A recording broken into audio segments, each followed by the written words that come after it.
In today's video, I'm going to teach you how to change the host in a Zoom meeting. Mastering this skill can be incredibly useful, especially if you need to pass hosting duties to another participant during a meeting.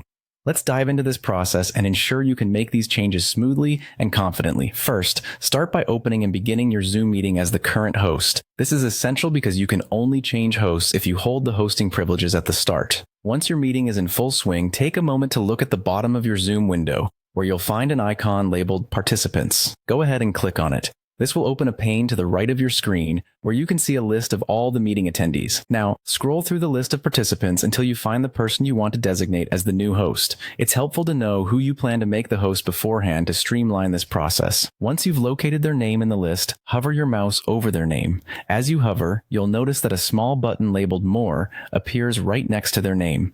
Click on the More button to reveal a small menu of options. One of the options you'll see in this menu is Make Host. Choosing this option will enable you to transfer the hosting responsibilities to your selected participant, so go ahead, select Make Host. As Zoom likes to make sure that you're making this choice intentionally, a confirmation dialog will pop up. This is where you'll be asked to click Yes to confirm your decision. Clicking Yes will finalize the change. Once you've confirmed the change, the participant you selected will assume the role of the host. It's important to be aware that once this change is made, you will no longer have access to host controls during this meeting.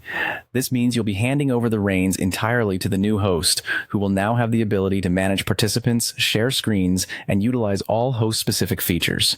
And there you have it, a seamless transition of hosting duties in your Zoom meeting.